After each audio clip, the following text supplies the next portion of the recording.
Hello there, you're watching India versus fake news. Today, WhatsApp has launched a second campaign to educate people about fake news. The question is, why is it resorting to education about fake news on its own platform? Why can't it simply take down that fake news? Well, we'll get to that. But basically, this is perhaps a tacit admission by WhatsApp that WhatsApp cannot curb fake news without the help of you and me, the people. On the show to explain the potential impact of the WhatsApp fake news juggernaut in election season will be Jency Jacob, a fact checker, the managing editor of Boom, and Tarun Pathak, who is with Counterpoint Research, who have analyzed WhatsApp's potential reach in India in the current situation. Remember, the platform, that's WhatsApp, has not revealed in the last 2 years what its current reach is in India. Now, we'll get to that in just a bit, but let me just start by asking that question. What is WhatsApp's reach in India? We're asking this because of the fact that today WhatsApp launched its second attempt to digital literacy. And in that second edition of what they call Share Joy, Not Rumors, that's the campaign's name, Share Joy, Not Rumors, WhatsApp said that in its first phase, it actually reached millions of Indians in both urban and rural areas. In the second phase of the campaign on supporting safe election process. Now, that's what's launched today. The second phase of the campaign is basically about supporting the safe election process. And this is basically a new campaign to educate people on the controls available in WhatsApp. And WhatsApp's partner, that's NASCOM, has basically also shared these videos with people across all platforms and networks to create awareness. We've also shown it on one of our previous shows. Now, WhatsApp is basically saying that they're proactively working with the Election Commission also for a safe election, and we know that simply because there have been 2 meetings in just the last week with the Election Commission, Facebook, and WhatsApp. Remember, WhatsApp is owned by Facebook. So let's get down to it. Let's ask you that simple question. Is WhatsApp India's biggest challenge to curb election fake news? That's the question we're asking. And to understand that, we have to first ask the question, how many WhatsApp users are there in India? So we know from data released by WhatsApp and other agencies that over 20 crore monthly active users were there in 2017. All right. Now, that is 2017 figures. But here's what's interesting. 2016, 2017, there's been an increase of about 4 crore WhatsApp users. So 2017 numbers, you know, 20 crore, over 20 crore. But before that, 1 year before that, there was an increase of about 4 crore in the WhatsApp users. If you go to 2014, 2016, there was an increase of 13 crore WhatsApp users. And if you just extrapolate from there, you understand the increase of monthly active users for the last 2 years is actually not available. That is 2017 to 2019. And that makes it difficult to understand what is the current strength of WhatsApp users in India. But if you just take estimates based on the trend that we saw from 2014 to 2017, then you can come to a approximate figure of about 30 crore, current figure of WhatsApp users. And remember, there are approximately 90 crore voters in this election, all right, 900 million. And that is why the approximate strength of WhatsApp users is about 33% of the entire electorate in India going ahead into this election. So that means 33% of the users can actually be reached on WhatsApp. And that's a soft estimate by all analysis. Now, WhatsApp, people understand its reach, but what about its impact? Now, there's a new Reuters Institute Digital News report, and let me just go to that. It says a few things. The first part it says is that the report shows online news and social media really outpaced even print media. That means newspapers, right, among Indian internet users. The level of engagement that Indians have with social media is high, the report says. The report also says about 70% of respondents looked at headlines on Facebook and clicked on them. All right. The report also says over half of Indians surveyed use WhatsApp and Facebook for news. That's right. They use WhatsApp for news. And 52%, this is the mind-boggling number, that 52% of people stated that they access news from WhatsApp. 52% of people said that they access news from WhatsApp. That 68% identified smartphones as their main device for online news. Okay, so why is it tougher to actually curb fake news on WhatsApp than, let's say, a Facebook or Twitter or any other platform for that matter, TikTok, ShareChat, it could be any platform, or even Google? Well, the answer to that is there. WhatsApp's texts are automatically encrypted. Now, what does that really mean? When we say encryption, we mean that the source of the WhatsApp is concealed, so you can't figure out who came up with this WhatsApp, who has generated this or manufactured this fake news. The groups are limited to a max 256 people. So if you have a WhatsApp group, you can have a maximum of 256 people on it. And that makes it very hard for fact checkers to actually check when fake news goes viral. And then just imagine, one user out of those 256 decides to send it to a maximum of 5 people. This is a new limit that WhatsApp put on spreading of fake news, basically, to ensure that not many people get it. Earlier, you could send it to 10, 15 people, but now you can only send it to 5 people or 5 groups. But if that same group has 256 people, then you can imagine the reach.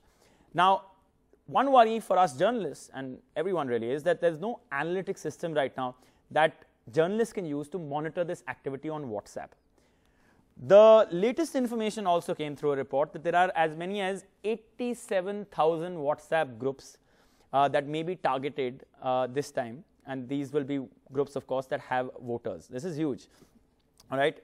They will be targeted with political messages, all right? And what we also know is that these groups can reach over 2.2 crore people.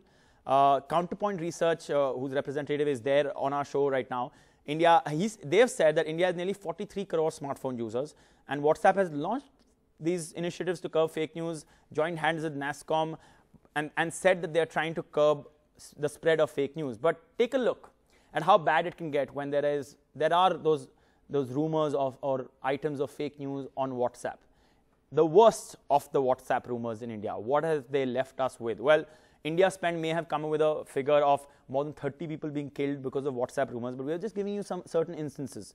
That in May 2017, there were as many as 9 people killed based on a rumor that they were kidnappers, all right? June 8th, 2018 in Assam, this is, 2 people were killed in a similar situation. Again, June 8, 2018 in Maharashtra, 2 men beaten to death after WhatsApp rumors about the fact that there were gangs of robbers in the area. So let's go to Jency and Tarun and understand this now. I think, Jency, the first thing we need to understand, so that because we've established a number of things, the first thing we need to understand is, how is it as a fact checker? You also find it difficult. I mean, we journalists are a separate story, but as a fact checker, you also find it difficult to actually find out the source of a fake WhatsApp forward.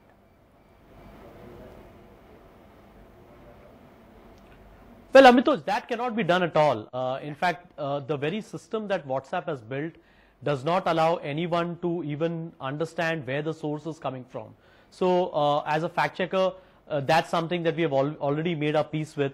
In fact, several times when we have spoken to WhatsApp as well, we have asked them whether there are other measures that they can use without impacting the privacy aspect of it. Because let's accept this, all of us love to be on WhatsApp and make those WhatsApp calls because we think that Big Brother cannot listen to what is happening on WhatsApp, or they cannot read our messages. Or in the case that you are living in a country where the government is probably not democratic, then you need WhatsApp kind of platforms to communicate with each other. So that's the privacy aspect of this, which cannot be disputed. But as far as fact checkers are concerned, we have figured out a jugaad version of it, like Indians love jugaad. What we have realized is that till last year, about early 2018, there was a lag between what we used to see on our helplines and the fact that, when we used to go and search it on Facebook. Today, that lag does not exist. Anything that we receive on WhatsApp in terms of a misinformation, if we go back and search whether it has been shared on Facebook, invariably in at least more than 95% of the posts that we have looked at, we definitely find it either on Twitter or on Facebook. So that's that's the loophole that we have found, that we can actually figure out. Is it fair to say that people are reading more fake news on WhatsApp than they are on Facebook?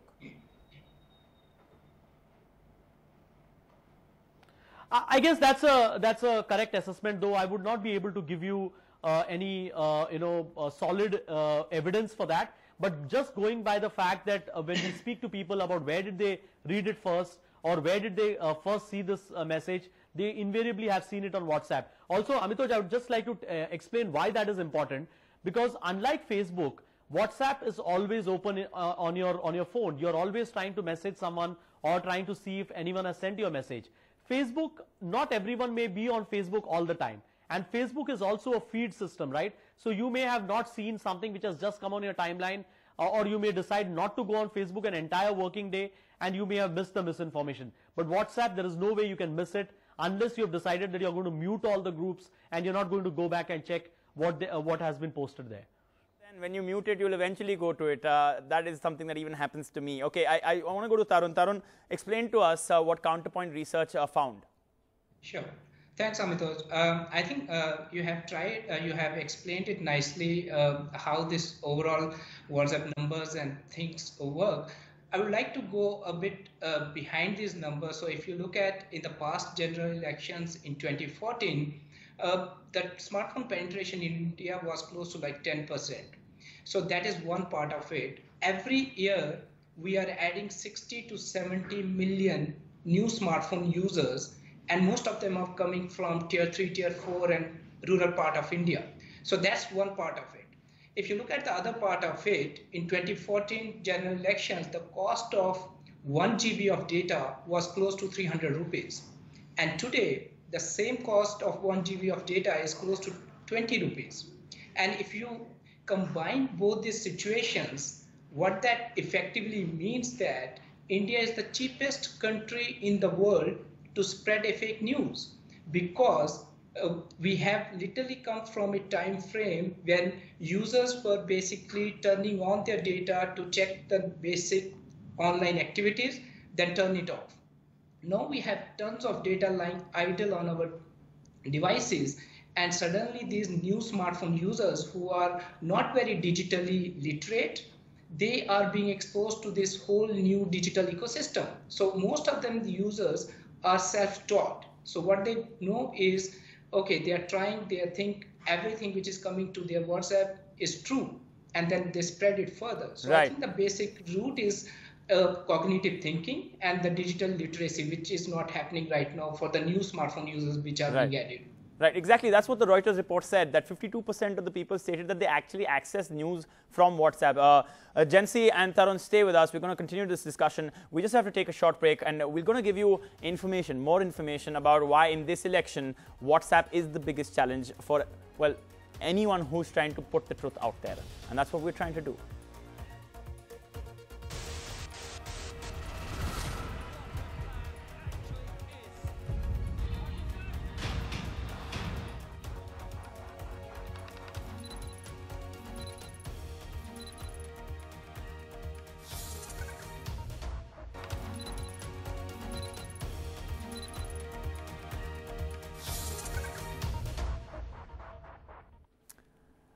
Has WhatsApp really surrendered the fight against fake news to you, the people? We're asking that question because WhatsApp, we're explaining, is perhaps India's biggest challenge to curb election fake news. And for that, Tarun and Jency still with me. Jency, can you give me a sense from all the fact-checking that you and your team has been doing, how much WhatsApp fake news is already there? How much has there been a spike in WhatsApp forwards of fake news in the lead up to the elections, with April 11th not too far away, just 17 days away now? Amitoj, I don't know whether how much I can quantify, but just one data point that I would like to tell you. On our Boom helpline, where we used to receive earlier about 25 to 30 messages per day, post Balakot, I'm mentioning post Balakot, the entire incident that happened there, the terror incident, and after that the IAF strike, we are right now seeing about 55 to 60 messages that we are receiving for fact checking per day. So that can probably give you an can give you an idea that there has been a 100% jump in the posts that we are receiving on our helpline, asking us to whether it is true or not. So that broadly will give you a sense of what we are going to see in the months coming ahead as far as elections are concerned. Right. Okay, Tarun, we are being told by WhatsApp that it's working with the Election Commission, etc., etc. It's coming up with this campaign that it has come up against. Today, again, it's come up with about digital literacy in its fight against fake news ahead of the elections. But why is it that for the last 2 years, it has not given us the data of how many WhatsApp users there are in India? So I'm not sure why. Obviously, they sometimes reveal the information in the public domain in their IRs. I think 2 years back when they did for India or so. But I think this is a very, very important, if you look at issue. because some of the stats you shared before this particular call, like how many people lives are actually dependent on some of these fake news which we forward. So it's a very, very important issue which they need to tackle in, and it's a big platform. It's the biggest digital platform in India, like we said. So some of the things what they can do is, obviously they can literate people. There is a big digital illiteracy which is right now happening with the new smartphone users. Another thing what I can point is they need to do something. Obviously WhatsApp is end-to-end encrypted. They can't change their business model altogether.